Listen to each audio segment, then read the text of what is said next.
हमारे साथ इस समय बातचीत करने के लिए जुड़ चुके हैं जम्मू कश्मीर भारतीय जनता पार्टी के अध्यक्ष रविंदर रैना। रविंदर रैना जी, सबसे पहले आज तक से बातचीत करने के लिए बहुत बहुत धन्यवाद।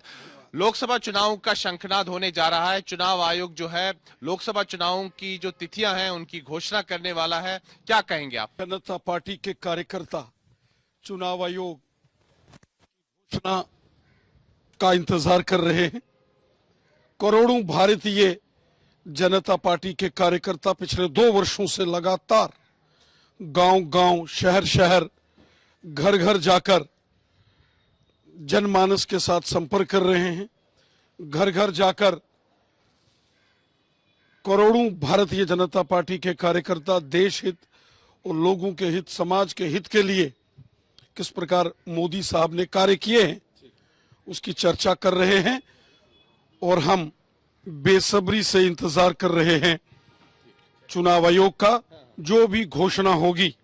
भारतीय जनता पार्टी पूरे तरीके से तैयार है और प्रचंड बहुमत के साथ भारतीय जनता पार्टी 2024 के लोकसभा चुनावों में जीत हासिल करे। भारतीय जनता पार्टी ने जम्मू तथा उधमपुर संसदीय सीटों के उम्मीदवारों का ऐलान किया है। जो कश्मीर घाटी की 3 सीटें हैं जिसमें अनंतनाग, रजौरी, श्रीनगर और बारामूला 3 सीटें हैं, उस पर भी भारतीय जनता पार्टी पूरे तरीके से तैयार है।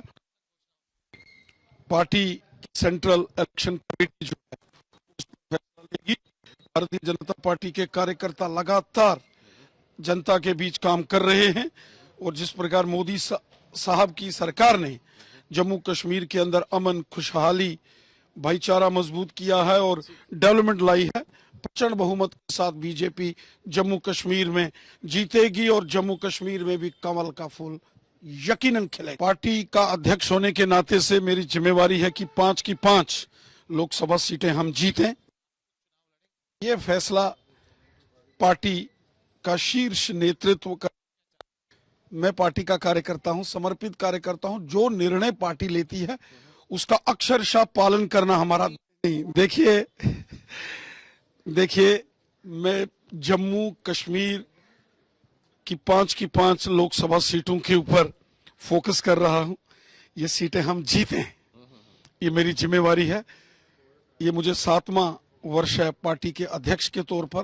पार्टी ने मुझे जो जिम्मेवारी दी है उसका शुद्ध अंतःकरण से निर्वाह करना, ईमानदारी और इंटीग्रिटी से काम करने वाला आदमी हूं और हमेशा काम करता हूं। जम्मू रीजन के साथ साथ कश्मीर घाटी में भी आज भारतीय जनता पार्टी का जबरदस्त संगठनात्मक विस्तार हुआ है।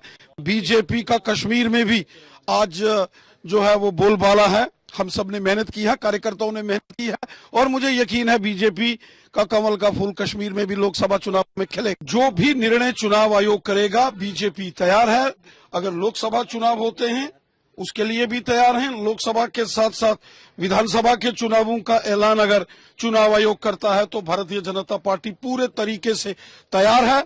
जम्मू कश्मीर में लोकसभा की सीटें भी जीतेंगे और जम्मू कश्मीर में विधानसभा की सीटें भी जीतकर 50 से ज्यादा सीटें जीतकर जम्मू कश्मीर में अपनी सरकार बनाएंगे। मैं क्या बात करते हो, मैं लगातार 5 जम्मू, उधमपुर, अनंतनाग और श्रीनगर और बारामूला, हर गांव, हर शहर, बॉर्डर का एरिया हो, पहाड़ हो, मैदान हो, हिंदू, मुसलमान, सिख, ईसाई जहां भी हो, हर जगह आप देखेंगे भारतीय जनता पार्टी के कार्यकर्ताओं ने मेहनत की है और जबरदस्त संगठन खड़ा किया है।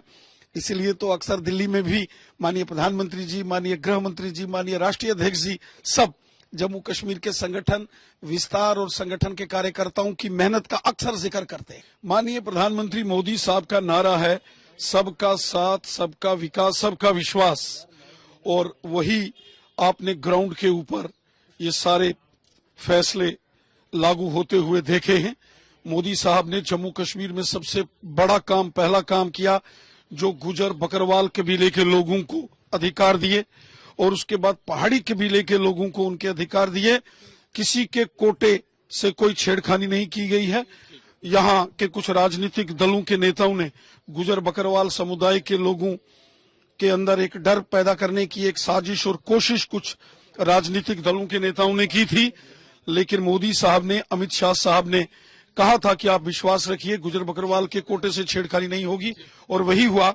गुजर बकरवाल कबीले के लोगों का 10% आरक्षण जो एसटी का कोटा है वो महफूज है, उसके साथ कोई छेड़खानी नहीं की गई है। पहाड़ी कबीले को अलग से पहाड़ी एसटी का दर्जा दिया गया है, और ये बड़ी खुशी की बात है। यही तो है सबका साथ, सबका विकास और सबका विश्वास।